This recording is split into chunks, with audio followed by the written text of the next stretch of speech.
दोस्तों, आज मैं आपको चमत्कारिक पौधे के बारे में बताऊंगा जिन्हें हम अपने घर पर बड़ी आराम से आसानी से लगा सकते हैं।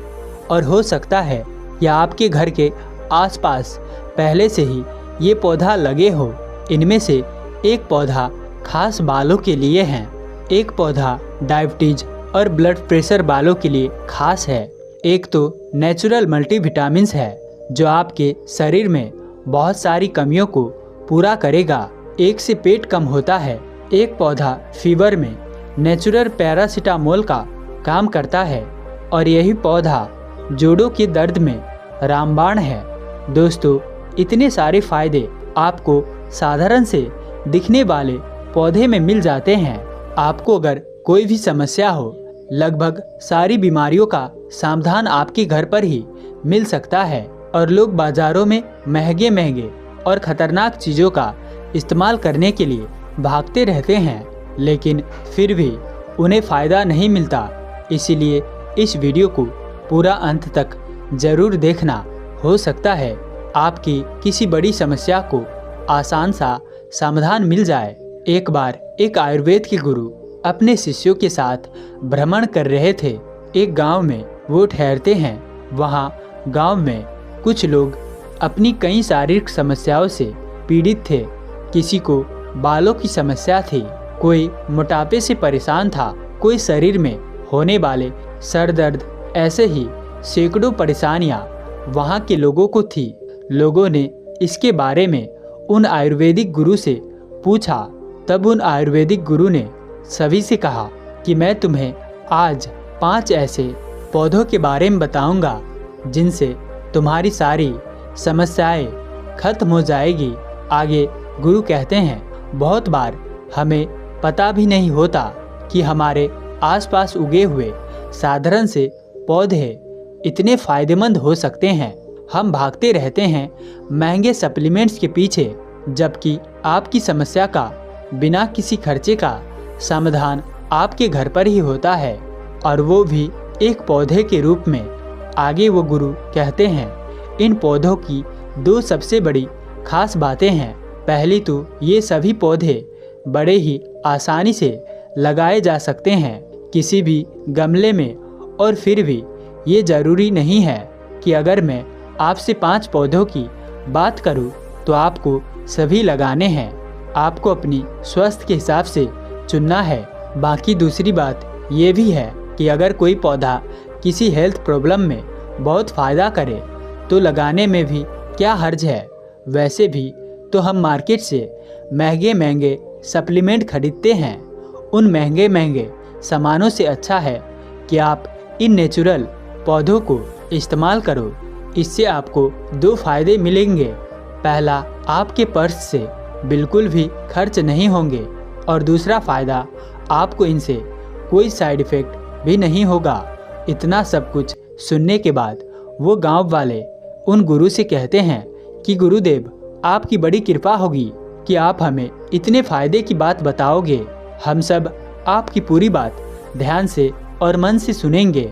आप हमें सारी बात विस्तार से बताइए। इसके बाद वो गुरु सबसे पहला पत्ता बताते हुए कहते हैं कि कड़ी पत्ता। अगर आपके बाल बहुत झड़ते हैं, समय से पहले बाल सफ़ेद हो रहे हैं, या आप वैसे ही अपने बालों को मजबूत और घना रखना चाहते हैं, तो कड़ी पत्तों से बेहतर कोई चीज़ आपको शायद ही मिलेगी। बालों के लिए ये पौधा बहुत ही ज़्यादा फायदेमंद है। खास है, और सिर्फ बालों के लिए ही नहीं बल्कि और भी बहुत फ़ायदा है जिन्हें जानकर आप हैरान रह जाओगे। कड़ी पत्तों को डाइट में शामिल करने से वज़न भी कम होता है, कोलेस्ट्रॉल और ट्राइग्लिसराइड का लेवल भी नॉर्मल आने लगता है, ब्रेन पावर भी बढ़ती है, और यहाँ तक कि बॉडी में कैंसर सेल्स को भी मार देते हैं। लेकिन हर इंसान यही सोचता है कि इन्हें खाए कैसे। कड़ी पत्तों को बहुत तरीके से इस्तेमाल किया जा सकता है।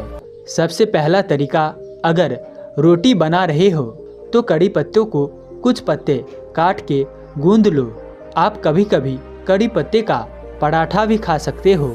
ऐसे ही अगर चावल बना रहे हो तो उसमें भी थोड़े से कड़ी पत्ते डाल सकते हो।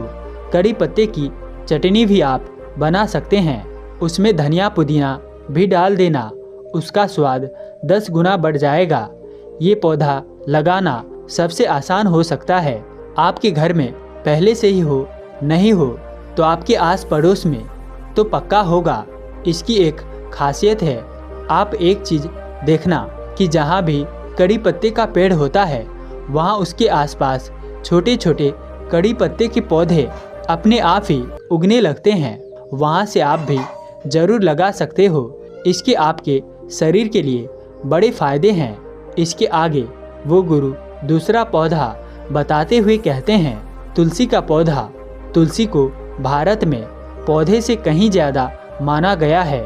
पहले के समय में तो किसी के घर में कोई और पौधा हो ना हो, लेकिन तुलसी का पौधा जरूर होती थी। कभी आपने सोचा है कि ऐसा क्यों होता था? इसके पीछे का सबसे बड़ा कारण है तुलसी के औषधीय गुण। आम पौधों के मुकाबले तुलसी बहुत ज़्यादा है।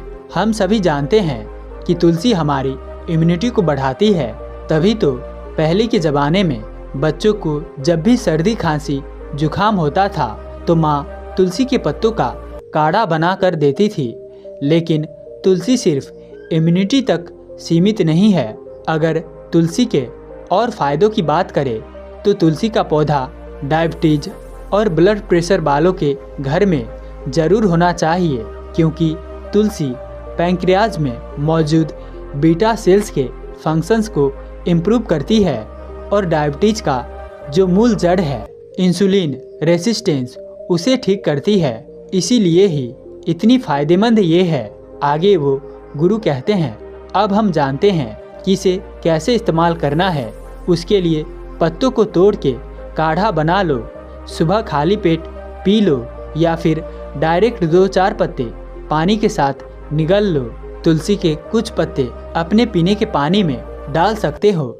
ऐसा करने से तुलसी के मेडिसिनल गुण अपने आप ही आपके पानी में आ जाते हैं और पानी में एक हल्का सा स्वाद तुलसी का आ जाता है, जिस वजह से पानी भी ज़्यादा पिया जाता है। तुलसी एक बहुत ही सात्विक पौधा है, जिसका सेवन करने से आपके मन में एक अपने आप ही पॉजिटिव विचार आने लगते हैं। शायद इसीलिए आध्यात्म में इसे इतना माना गया है। और एक बात का आप हमेशा ध्यान रखना, तुलसी के पत्तों को भूलकर भी चबाना नहीं है। आप चाहे तो सीधा निगल सकते हैं, क्योंकि तुलसी में नेचुरल मरकरी पाया जाता है, जो चबाने से दांतों में अगर कहीं रह गया तो कीड़ा लग सकता है। देखो, मरकरी वैसे तो जहरीली धातु है, लेकिन ये तुलसी में बहुत कम मात्रा में होती है, इसीलिए अमृत का काम करती है। इसीलिए इसको कभी भी सीधा चबाना नहीं चाहिए। तुलसी को दूध वाली चाय में भी नहीं डालनी चाहिए। आयुर्वेद के हिसाब से दूध और तुलसी का कॉम्बिनेशन सही नहीं है, लेकिन आप चाहे तो तुलसी को दही में डाल सकते हैं। तुलसी का पौधा बहुत ही आसानी से लग जाता है, और अगर आपने एक बार इसे अपने घर में लगा दिया तो जो पक्षी है वो इसके बीजों को इधर उधर बिखेर देते हैं, जिसकी वजह से कुछ ही दिनों में अपने आप ही बहुत सारे पौधे इसके लग जाएंगे। आगे वो गुरु तीसरा पौधा बताते हुए कहते हैं, मोरिंगा। मोरिंगा के पत्तों में पालक के मुकाबले 25 गुना ज़्यादा आयरन होता है। केले की तुलना में 15 गुना ज़्यादा पोटासियम और गाजर से 10 गुना ज़्यादा विटामिन ए है। दही से 9 गुना ज़्यादा प्रोटीन है। संतरों से 7 गुना ज़्यादा विटामिन सी है और दूध से 14 गुना ज़्यादा कैल्शियम है। दोस्तों, कुछ ही ऐसे नेचुरल फूड्स हैं जो अपने आप में ही एक मल्टी विटामिन्स है, और मोरिंगा उनमें से एक है। आयुर्वेद में मोरिंगा को विटामिन 12 के लिए बड़ा अच्छा स्रोत माना गया है। ये एक ही बहुत ही साधारण पेड़ है जो आसानी से मिल जाता है। इसे या तो दाल में डाल सकते हैं या सब्जी में आटे में गूंद सकते हैं, या फिर इसको चावलों में डाल सकते हैं। इस तरह से आप इसको कैसे भी आसानी से इस्तेमाल कर सकते हैं। मोरिंगा को लगाने के लिए आप बड़े गमले का इस्तेमाल करना तब अच्छे से फैल पाएगा। अगर ज़मीन में जगह हो तो आसपास लगा लो। जो लोग कहते हैं कि वेजिटेरियन है उसको मील पूरा नहीं मिलता है, तो उनके लिए सबसे बढ़िया स्रोत है मोरिंगा। अगर आप पेड़ नहीं लगा सकते हैं तो मोरिंगा पाउडर भी मार्केट में मिल जाता है, आप वो भी इस्तेमाल कर सकते हैं। लेकिन पत्ते बहुत फ्रेश होते हैं, पाउडर की तुलना में पत्ते में स्वाद बेहतर है। दाल सब्जी में डाल के खाओ तो इनके टेस्ट का कुछ भी पता नहीं चलता, लेकिन फ़ायदा आपको ज़रूर बहुत मिलते हैं। आगे वो गुरु अगला पौधा बताते हैं। कहते हैं पारिजात। पारिजात के पत्तों का मुख्य 3 तरह का समस्याओं में इस्तेमाल किया जाता है। पहला है पेन। अगर आपके बॉडी में कहीं भी पेन रहता है, दर्द होता है या आपको अर्थराइटिस की प्रॉब्लम है, यहाँ तक कि प्रॉब्लम की वजह से अगर आप ठीक से चल फिर भी नहीं पा रहे हैं, तो पारिजात, जिसे हर श्रृंगार भी कहते हैं, इसके 3-4 पत्ते लेकर कूट के 2 गिलास पानी में डालकर गैस पर चढ़ा दे और जब तक पानी आधा ना रह जाए तब तक उबाले, फिर छान कर पी ले। इसके इतने बढ़िया परिणाम है, लेकिन इसके फायदे पता उन्हें ही चलता है जो लोग इसे इस्तेमाल कर चुके हैं। ज़्यादातर लोग इसका नाम तक भी नहीं जानते हैं। फायदे क्या ही जानेंगे। देखो, इसके पत्ते जो होते हैं वो ड्राई ड्राई लगते हैं और यही इनकी पहचान भी है। इसके अलावा दूसरी हार श्रृंगार के पत्तों की खास बात है कि ये बॉडी का टेम्परेचर कम करता है। इसी वजह से इसका कारगर बुखार में नेचुरल पैरासीटामोल का काम करता है। नॉर्मल बुखार छोड़ो, ये मलेरिया, चिकनगुनिया और यहाँ तक कि डेंगू में भी इसका असर बहुत अच्छा है। और ख़ास बात इसकी ये भी है कि ये रेस्पिरेटरी प्रॉब्लम में भी आपको फ़ायदा करता है। जैसे अगर आपको अस्थमा की दिक्कत है, बलगम बहुत बनती है, सांस लेने में दिक्कत आती है, इस तरह की फेफड़ों से संबंधित जो भी समस्या होती है, उनमें पारिजात के पत्तों का काढ़ा एक दवाई का काम करता है। फिर जहां लोग स्किन के लिए इतनी महंगी महंगी क्रीम्स खरीदते हैं, वहां पर ये एक बार इसके पत्तों का काढ़ा भी कुछ दिन पी के देखो। इसके एंटी इन्फ्लामेटरी और एंटी माइक्रोबियल्स गुण खून को भी साफ करते हैं, जिस वजह से अंदर से स्किन का ग्लो बढ़ता है। ये भी उसी तरह का पेड़ है कि एक बार लगा के छोड़ दिया, ये अपने आप ही उग जाएगा। पारिजात का पौधा गमले में भी लगाया जाता है, इसकी टहनी भी आप लगा सकते हैं। आगे वो गुरु कहते हैं कि अब बात करते हैं सबसे ज़्यादा फायदेमंद पत्ते की, जो है अमरूद का पत्ता। अगर आपके मुंह में छाले बहुत होते हैं, दिन में 2-2 बार ब्रश करने के बाद भी मुंह से बदबू नहीं जाती है, दांतों में कीड़ा है या ब्रश करते हुए मसूड़ों में से खून निकलता है, तो अपने घर अमरूद का पौधा ज़रूर लगवा लो। इसकी 1-2 पत्तियाँ लो और इनको तोड़ ताड़ कर सीधा ही इसको अपने मुंह में डाल लो और धीरे धीरे चबाते रहो। इसका जो रस आएगा वो आप अंदर निगल लो और जो पत्ते के टुकड़े निकलेंगे उसको आप बाहर फेंक दो। ये अमरूद का पौधा बहुत ही आसानी से लग जाता है, बड़ा ही सस्ता भी मिलता है और इतने इसके फ़ायदे आप मान ही नहीं सकते। अगर ऐसे ही इन्हें इस्तेमाल करना नहीं चाहते हैं तो आप अमरूद के पत्तों को छोटा छोटा तोड़कर पानी में काढ़ा बना ले, छानकर इसे माउथ ब्रश करें। आयुर्वेद में अमरूद के पत्तों की महिमा का वर्णन मिलता ही है, लेकिन आज मॉडर्न स्टडीज ये कहती है कि अमरूद के पत्तों की उपस्थिति में मुंह में बैड बैक्टीरिया नहीं रह सकते। अगर आपको दांतों में दर्द रहता है, खाने पीने में दिक्कत होती है, तो अमरूद के पत्ते के काढ़े के साथ साथ एक लौंग भी डाल ले।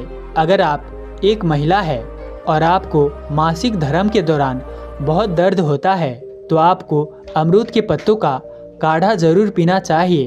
अगर खाना खाने के बाद सोच का प्रेशर बढ़ जाता है तो भी अमरूद के पत्तों की चाय आपको ज़रूर पीनी चाहिए।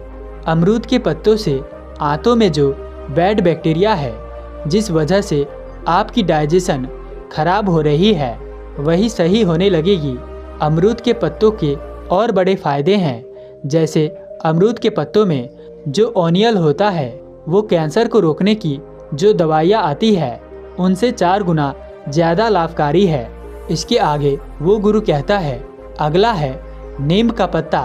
नीम का पत्ता जितना खाने में तीखा और कड़वा होता है उतना ही ये ज़्यादा फायदा करता है, क्योंकि नीम का पत्ता आपके खून को अंदर से साफ कर देता है और सभी बीमारी कीटाणु को जड़ से ख़त्म करता है। नीम के पत्ता आपके पाचन तंत्र को इम्प्रूव करता है। चेहरा, त्वचा, फोड़े, फुंसी, दाग धब्बे, इन सभी परेशानियों को ख़त्म करता है। ये डायबिटीज़ के लिए भी बहुत ही ज़्यादा फायदेमंद होता है। नीम के पत्ते का इस्तेमाल कैसे करें इसे जानते हैं। नीम के पत्तों को आप तोड़ ले 4-5 पत्ते और उसे ऐसे ही मुंह में डाल के चबाकर पत्ता सहित खा ले। इससे भी आपको बहुत फ़ायदा मिलता है। ऐसा भी आप कर सकते हैं।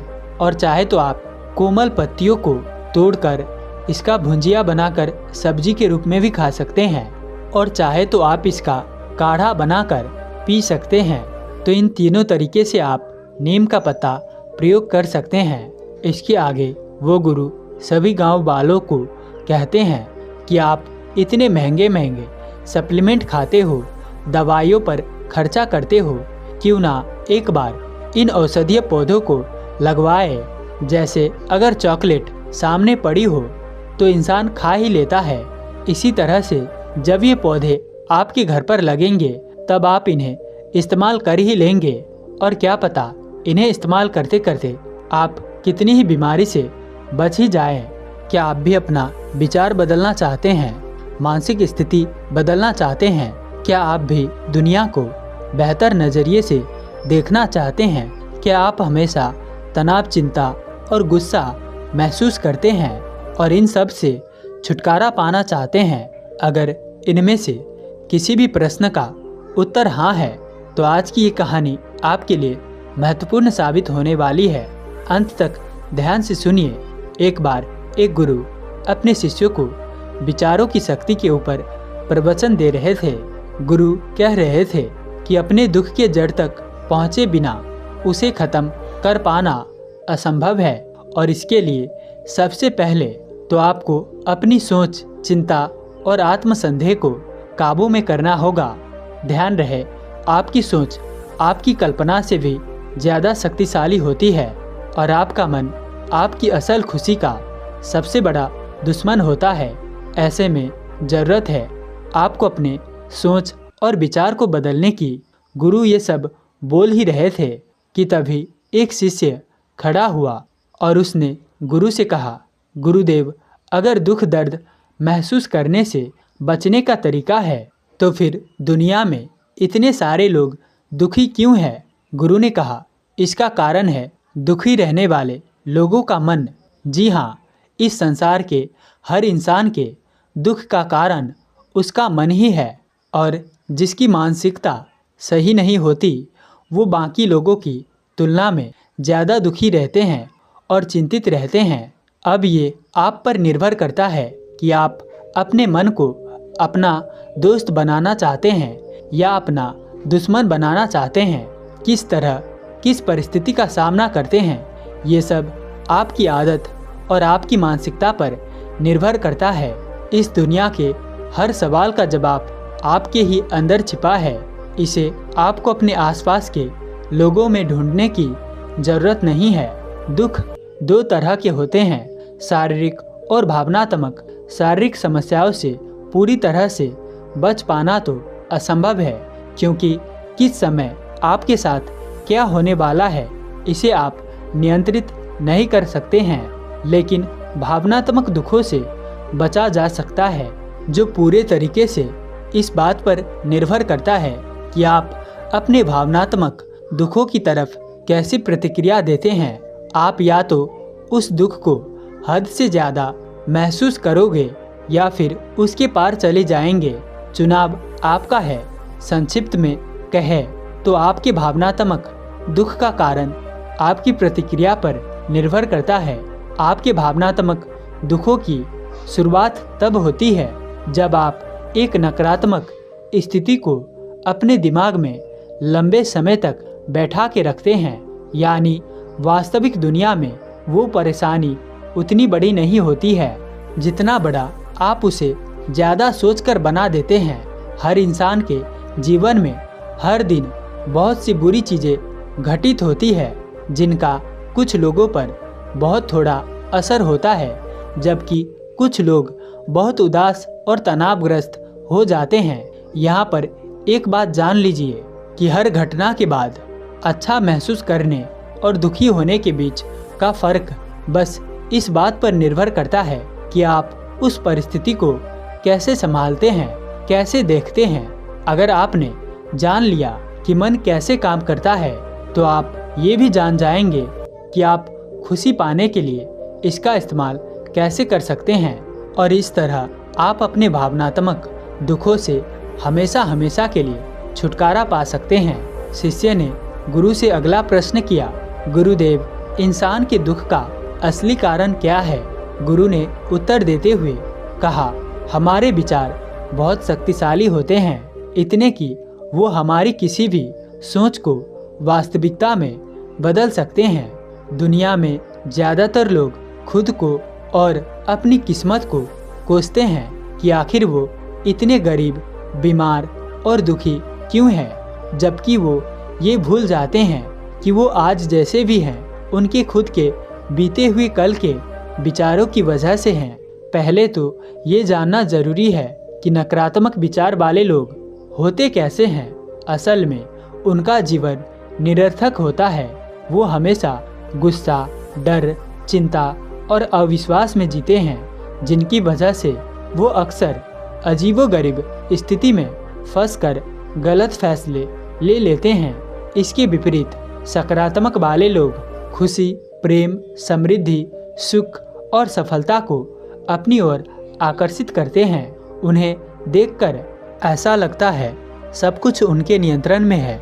जी हाँ, निश्चित रूप से उनके जीवन में भी उतार चढ़ाव आते हैं, लेकिन वो फिर भी हर मिलने वाली चीज़ के प्रति शुक्रगुजार रहते हैं। अब जैसे दो लोगों की परिस्थितियाँ एक जैसी होते हुए भी वो अलग अलग महसूस करते हैं।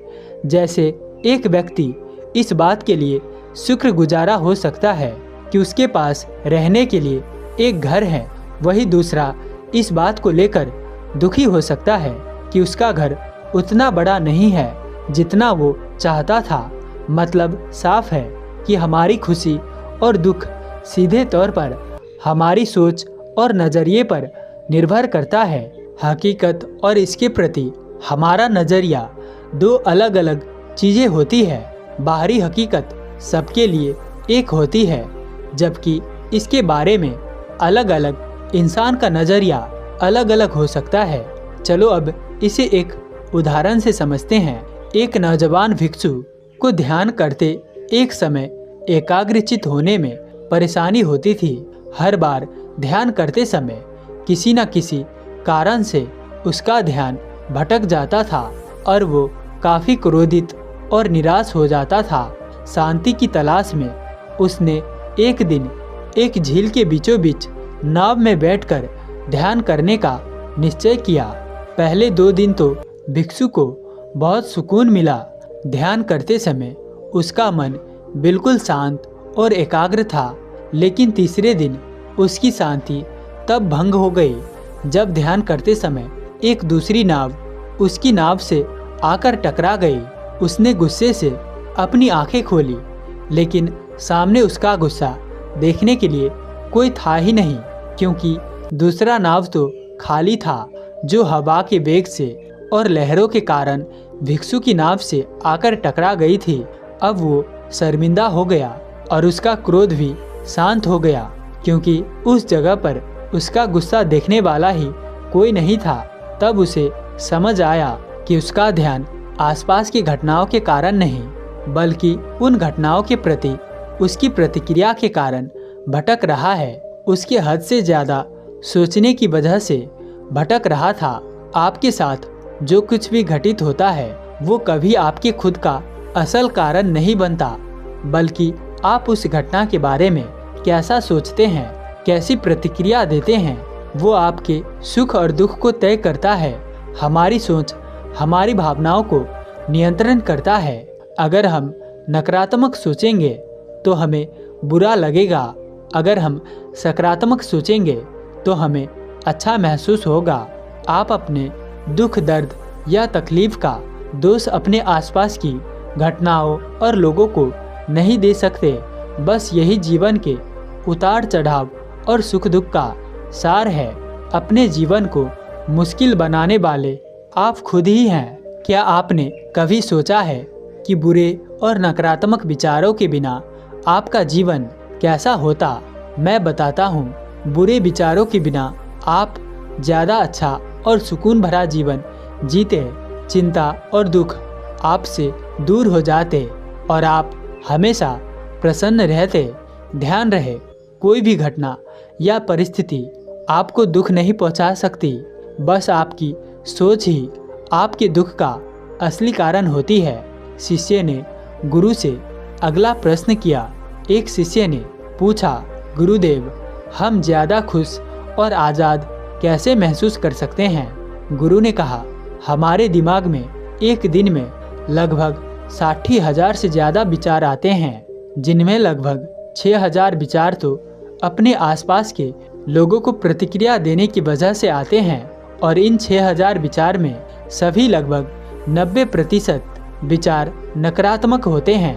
ऐसा इसलिए नहीं होता क्योंकि हमें नकारात्मक सोचने में मज़ा आता है, बल्कि ऐसा इसलिए होता है क्योंकि ये विचार हमें जिंदा रहने में मदद करते हैं। हजारों लाखों सालों तक इंसान गुफाओं और जंगलों में रहा है, ऐसी स्थिति में रहा है जहां उसके लिए कहीं से भी खतरा आ सकता था। कोई भी अनजान घटना या छोटी सी भी गलती उसकी जान ले सकती थी। इसीलिए समय के साथ इंसान अवचेतन मन से एक आदत विकसित कर ली है जिसे नकारात्मक पूर्वाग्रह कहा जाता है। इस आदत के कारण इंसान का दिमाग किसी भी चीज़ या घटना का नकारात्मक पक्ष सबसे पहले देखता है ताकि वो खुद को आने वाले खतरे से बचा सके। हजारों सालों पहले ये नकारात्मक पूर्वाग्रह इंसानों को जिंदा रखने के लिए और फलने फूलने में मददगार साबित होता रहा है। इसीलिए हमारे अंदर करो या मरो वाला स्वभाव सक्रिय रहता है। लेकिन आज के समय में ये नकारात्मक पूर्वाग्रह ज़्यादा कारगर नहीं है क्योंकि अब हम ऐसी दुनिया में नहीं रहते हैं जहां जिंदा रहने के लिए अब हमें संघर्ष करना पड़े। लेकिन फिर भी हमारे दिमाग का नकारात्मक पूर्वाग्रह वाला नियम हमें नकारात्मक पक्ष पर ध्यान देने के लिए मजबूर करता है और हमें खुश होने से भी रोकता है। अब समय आ गया है अपने नकारात्मक विचारों को छोड़कर दिमाग को आराम देने का। माना कि इंसानों के नकारात्मक पूर्वाग्रह वाले स्वभाव उन्हें सालों तक जिंदा रखा है, लेकिन बस अब अपने दिमाग को खुशी हासिल करने के लिए अपनी मदद करने दीजिए। और यही वो समय है जहां आपकी चेतना जागृत होकर आपको बेहतर और पूर्ण महसूस करने में आपकी मदद करती है। इसी के कारण आप अपने विचार और भावनाओं के प्रति ज़्यादा जागरूक होकर दुनिया को बेहतर नज़रिए से देखने का मौका मिलता है। बहुत ज़्यादा सोचना भी इंसान के लिए घातक साबित हो सकता है। ये सिर्फ आपकी चिंता और निराशा को बढ़ाकर आपको नकारात्मक सोच की ओर ढकेलता रहता है और आप सुरक्षात्मक स्थिति में चले जाते हैं। इससे बचने के लिए आपको अपना हर क्षण खुशी से जीना चाहिए और थोड़ी देर के लिए सब कुछ भूलकर सिर्फ अपनी चेतना का उपयोग करना चाहिए। इस तरह आप खुश और आज़ाद महसूस करेंगे। तो फिर आज इसी क्षण में ये सोचना बंद कर दीजिए कि चीज़ें कैसी होनी चाहिए और ये देखना शुरू कीजिए कि वो वाकई में क्या हो सकती है। शिष्यों ने गुरु से कहा, अगला प्रश्न, सोच और विचार में क्या अंतर है? गुरु ने कहा, सबसे पहले तो आपके लिए विचार और सोच के बीच फर्क को समझना बेहद ज़रूरी है। विचार इस ब्रह्मांड की रचना है जो कि हमारे पास जन्म से ही होते हैं और इन्हें बनाने के लिए हमें किसी बाहरी ताकत या शक्ति की जरूरत नहीं होती है। हमारे मन में हर दिन हजारों विचार आते हैं जिनमें ज़्यादातर समय हमारा कोई नियंत्रण नहीं होता। और दूसरी चीज़ है हमारी सोच, जिनका मतलब है अपने विचारों के साथ सक्रियता से जुड़ जाना। सोच के साथ आपके पास दो विकल्प होते हैं कि आप किसी भी विचार को या तो जाने दे सकते हैं या फिर उस विचार के साथ जुड़कर उसके बारे में और सोच सकते हैं। विचार के काम करने का तरीका ये है, ये किसी पल भी किसी शक्ति और किसी कोशिश के बिना हमारे मन में आ जाते हैं। लेकिन सोचने की प्रक्रिया उस पल में शुरू होती है जब हम अपने विचार के साथ जुड़ जाते हैं। और विचार आना कोई समस्या की बात नहीं है, ये तो प्राकृतिक है। समस्या तो तब शुरू होती है जब आप इसके बारे में ज़्यादा सोचना शुरू करते हैं। लेकिन किसी भी चीज़ या स्थिति के बारे में आपके विचार कैसे हैं, उसी से आपकी भावनाएं बनती है। विचार और सोच तो संबंधित है, लेकिन पूरी तरह से दो अलग चीज़ें हैं। इसीलिए अपनी भावनाओं के लिए अपने विचारों को दोष देना बंद कीजिए और अपनी सोच पर ध्यान दीजिए। ये मान लीजिए कि आप अपने विचारों को तो नहीं रोक सकते, लेकिन अपने सोच को ज़रूर बदल सकते हैं। अच्छे विचारों के बारे में सोचिए और याद रखिए कि आप किसी ऐसी चीज़ को लेकर दुखी नहीं हो सकते हैं जिसके बारे में आप सोचोगे ही नहीं। शिष्यों का गुरु से अगला प्रश्न, हमारी सोच हमारी भावनाओं पर कैसे असर डालती है और इसे रोकने के लिए हम क्या कर सकते हैं। गुरु ने कहा, नकारात्मक भावनाएं आमतौर पर तब पैदा होती है जब आप किसी चीज़ के बारे में बहुत ज़्यादा सोचते हैं। जी हाँ, कभी कभी ये आपकी सुरक्षा के लिए भी हो सकता है, जैसे रात में बाहर जाते समय डर महसूस होना। लेकिन ज़्यादातर समय ये आपको तनाव और चिंतित ही महसूस करवाते हैं। जब आप किसी बुरी चीज़ या बुरा घटना के बारे में सोचते हैं, सिर्फ तभी आपको बुरा लगता है। आप जैसा सोचते हैं वैसा ही महसूस करते हैं। ज़्यादातर लोगों के दिमाग में ये भ्रांति है कि नकारात्मक सोच से दूर रहने से सब कुछ ठीक हो जाता है। वो मानते हैं कि जितने सकारात्मक विचार सोचेंगे उतने खुश रहेंगे, लेकिन ऐसा सोचना पूरी तरह से सही नहीं है। असल में अच्छा और खुश महसूस करने की चाबी है कुछ भी नहीं सोचना। आपको शायद विश्वास नहीं हो रहा होगा, तो आइए इसे एक छोटे से प्रयोग से समझते हैं। आप सब जरा अपने जीवन के सबसे खुशहाल पलों के बारे में सोचिए। अब उस समय अपने दिमाग में चल रहे किसी विचार को याद करने की कोशिश कीजिए। क्या आप उन्हें याद कर पा रहे हैं? मैं बताता हूँ, नहीं कर पा रहे होंगे। आपको याद नहीं होगा कि आप उस क्षण क्या सोच रहे थे, क्योंकि उस समय आपके दिमाग में कुछ भी नहीं चल रहा था। आप बिल्कुल भी नहीं सोच रहे थे। आप बस उस समय उस पल को जी भर कर जी रहे थे। बात स्पष्ट है कि जब आप सोचना बंद कर देते हैं तो आप बस खुश रहते हैं। आप दोबारा से जी उठते हैं। इसीलिए याद रहे कि आपकी दुखों की जड़ मन या नकारात्मक मानसिकता नहीं, बल्कि आपकी सोच है।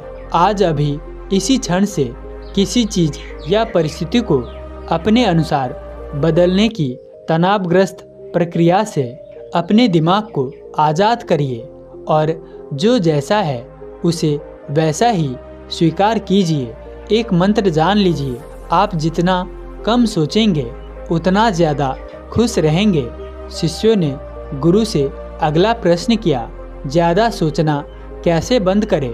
गुरु ने कहा, ज़्यादातर लोगों को ये लगता है कि सोचना बंद करने के लिए उन्हें अपने विचारों को आने से पूरी तरह से रोकना होगा, लेकिन ये संभव नहीं है। विचारों को रोकना अपने आप को सांस लेने से रोकने के जैसा है। आप ये बिल्कुल भी नहीं कर सकते हैं। आपको सिर्फ खुद को सोचने से रोकना होगा, विचारों को आने जाने से नहीं। विचारों को उठने से रोका नहीं जा सकता है। आप ये अंदाज भी नहीं लगा सकते हैं कि वो कब और कहां से आएंगे, लेकिन आप इसके साथ खुद को जोड़ने से जरूर रोक सकते हैं। विचार आया और चला गया, आपने उसके बारे में कुछ भी नहीं सोचा। इस तरीके से आप खुद को विचार से अलग कर सकते हैं। हाँ, इसका ये मतलब भी नहीं है कि आप पूरी तरह से सोचना ही बंद कर दीजिए। मस्तिष्क सोचने के लिए ही तो बनाया गया है और ये हमारे स्वभाव में होता है। आप वास्तव में तो सोचने से खुद को कभी भी नहीं रोक सकते हैं। सवाल ये है, फिर आप क्या कर सकते हैं? आप ये कर सकते हैं कि आप सोचने में लगने वाले समय को कम कर सकते हैं और इस प्रक्रिया में पहला कदम जागरूक होना होता है। आपको ये ज़रूर पता होना चाहिए कि आपको कब खुद को ज़्यादा सोचने से रोकना है। ज़्यादा सोचने का सबसे आम लक्षण तनाव और असहजता जैसी भावनाएं आमतौर पर तभी आती है जब आप किसी परिस्थिति के बारे में हद से ज़्यादा सोचने लगते हैं। जब भी आप खुद को कुछ ज़्यादा ही सोचते हुए पाएंगे तो तुरंत अपने आप को इससे अलग कर लीजिए। एक गहरी सांस लीजिए, अपने विचार से दूर हो जाइए और अपने दिमाग को शांत होने दीजिए। आइए इसे एक उदाहरण से समझते हैं। मान लीजिए कि आपके पास एक कटोरी गंदा पानी है। अब इस पानी को साफ करने के लिए आप क्या करेंगे? क्या आप इसे उबालेंगे या छानेंगे? ज़्यादातर लोग तो इसे उबालने लगते हैं या छानने लगते हैं, लेकिन इन सबसे आसान है कि आप उन पानी को गंदगी को नीचे बैठने के लिए दीजिए। कटोरी को शांत रख दीजिए। ऐसा करने से गंदगी नीचे स्वयं ही जम जाएगी और पानी अपने आप साफ हो जाएगा। ठीक यही नियम हमारे दिमाग के लिए भी लागू होता है। ज़्यादातर लोग अपने दिमाग को शांत, स्पष्ट और खुश करने के लिए मुश्किल रास्ता खोजते हैं, जबकि आसान रास्ता हमारे सामने ही होता है। देखिए, नकारात्मक भावनाएं सिर्फ और सिर्फ सोचने की वजह से ही पैदा होती है। जब हमारा मन अशांत या फिर परेशान होता है तो हम सोचने लगते हैं, जबकि ऐसी स्थिति में आपको शांति से बैठ जाना चाहिए और अपने मन को, अपने दिमाग को शांत होने देना चाहिए। ठीक उस कटोरी के गंदे पानी की तरह ध्यान रखें, जितना ज़्यादा आप अपनी सोच से लड़ने की कोशिश करेंगे उतना ही आपकी भावनाएं मजबूत होती जाएगी, खासकर नकारात्मक भावनाएं। इसीलिए अपने दिमाग को अपने आप शांत होने दीजिए। ऐसा हो जाने के बाद धीरे धीरे अपने विचारों को पहचानिए और उनसे दूर होते जाइए। अंत में आप एक ज़्यादा स्पष्ट और शांत मन पाएंगे। ध्यान रहे, ज़्यादा सोचने की आदत कम से कम सोचने और खुश रहने की आदत को अपनाने के दौरान तनाव बिल्कुल भी मत लीजिए। सोचना बिल्कुल सामान्य बात है, लेकिन इसमें बहुत समय बिताना हानिकारक है। इसीलिए अपने हर पल को ज़्यादा से ज़्यादा जीने की कोशिश कीजिए। सोचने में समय बर्बाद मत कीजिए। हमेशा याद रखिए कि शांति पहले से ही आपके अंदर मौजूद है। आपको बस सोचना बंद करके इसे महसूस करने की ज़रूरत है और यकीन मानिए, एक शांत मन आपको शांत और सफल जीवन की ओर ले जाएगा। तो दोस्तों, अंत तक हमारे साथ बने रहने के लिए मैं किशन शर्मा आप सभी का दिल से बहुत बहुत धन्यवाद करता हूँ। तो चलिए मिलते हैं ऐसी किसी और नए संदर्भ के साथ। तब तक के लिए अपना ख्याल रखें। धन्यवाद।